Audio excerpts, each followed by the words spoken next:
Chapter 35, Opening Gambit. The girls refound the fleet leader. I was suddenly back in her head, and it felt like in her body, again seeing the endless sweep of the Gulf, hearing, feeling, smelling the whole world through her senses. She must have felt a quick jolt from this mind-body connection. She knew I was there, even though I was the very model of a quiet, passive, harmless, sweet-tempered body snatcher. She knew. "Spirit woman," flashed in words I could understand. It was clear she did not think what was happening was an invasion of the spirit women. It was that she was suddenly concerned she was becoming a spirit woman. It was clear that this was a bad thing. I let the thoughts and feelings roll through me, trying my hardest to be invisible. Memories of various eccentric, I'd say psychotic, women wove through her thoughts.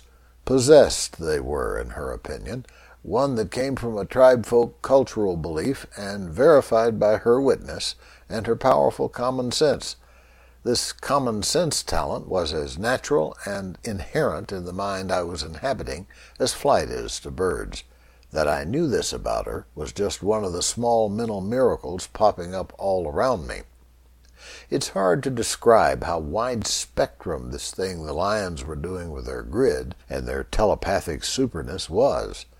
This woman, leading a big fleet of masters of the sea apparently, was in fact possessed, and I was the possessor, by all unlikely damn.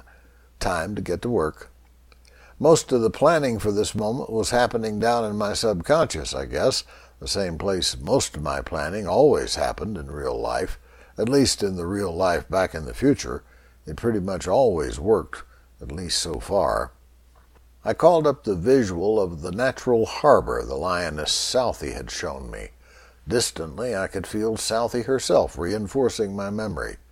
There it was before me, a wide, welcoming opening in the shoreline, offering almost still water, the ocean waves damped by shoals that were easy to see, as was the clear passage through them. Southey had rotated the point of view effortlessly to be from the Gulf waters. I relaxed my invisibleness efforts slightly and let the visualization of the harbor bubble up until it overcame the actual sight from my possessee's eyes. I heard or felt her gasp, a vision, and a very good one I could co-witness, detailed and as appealing as hell. I could feel the delight from her. They had been at sea a very long time, I knew, suddenly. She had begun to believe there was no more land, only endless sea, and that they would live on fish and captured rainwater until they all died of storms or old age. Then last week one of the crews spotted a floating frond. It was clearly from a land plant. Now this vision of not only land, but a landing place. Relief and disbelief mixed through her in a peanut butter swirl ice cream of emotions. Damn, I miss ice cream. I faded the vision away, and her straight-ahead stance brought the ocean and the infinite horizon back. I had to be quick. Stars. These people were celestial navigators, I suddenly could see in the connection to her reality. So I made a star blossom in the bright blue sky for her visual cortex. It was directly on the course to the harbor.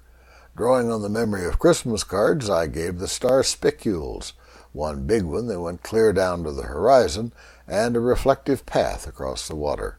I thought about putting a "this way" sign, but I thought that might be a little bit over the top. I could see she totally understood. She did not hesitate. She turned back to the vessel she commanded, made several gestures with her hands and arms, which I knew meant, "New command, change course to the angle of my arms, signal the fleet, on my command, execute," clear as a bell. I saw messaging flags flying, then people, men, women, kids, moving on all the boats, adjusting sails, then making an unbelievably coordinated mass course change when another flag was waved. These guys were real sailors with a real command system. The new course was more leeward, and the motion of the boats quickly took on the slow, longitudinal rocking of a downwind tack. Hey, I sailed a lot in college, what can I say?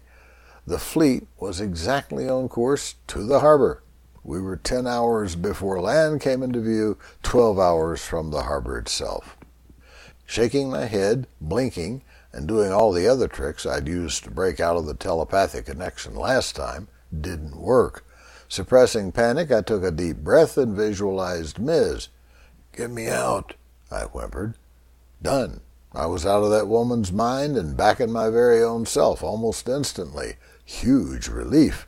The first thing I said was, "Any male lions show up?" "Two," grunted Huge. "Our estrus is suppressed. They will keep their distance unless they run into each other. Then they will fight." There was a philosophical acceptance to this, kind of like "men" said with eye rolls by human women. I wanted to start everything I said to the lionesses with, "as you know," because, they pretty much knew everything. "As you know, now comes the tough part. I'm pretty sure I can influence." I paused. "Wow, I don't even know her name." I rummaged through what I could recall from the mind meld thing with the commander of the fleet. I think Fleets, the possessive, is her name, or her rank, or something. Anyway, I believe I can encourage her to bring the fleet into the harbor, or part of the fleet anyway. Then what, you might ask? "Yes, we might," rumbled Huge. The size of the challenge hit me upside my engineer head. The first thing is to see if these people are lion killers, or would try to be. Then we have to see if they have the flexibility to even conceive of accepting you lions as people, thus possible allies. No prob, ladies. Just another impossible barrier, and those have been falling all around me lately. "Some of the time you are difficult to understand," said Southie from out at her grid post. "He is a male," said Sparkler with good humor. "A good male," protested Cubby.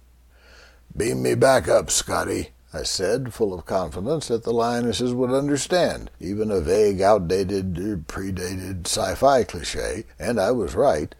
The wild strangeness of having my whole consciousness shot into another head many miles away was getting almost acceptable by then. Only this time it was to a different head. Wham! No explanation. Those lionesses.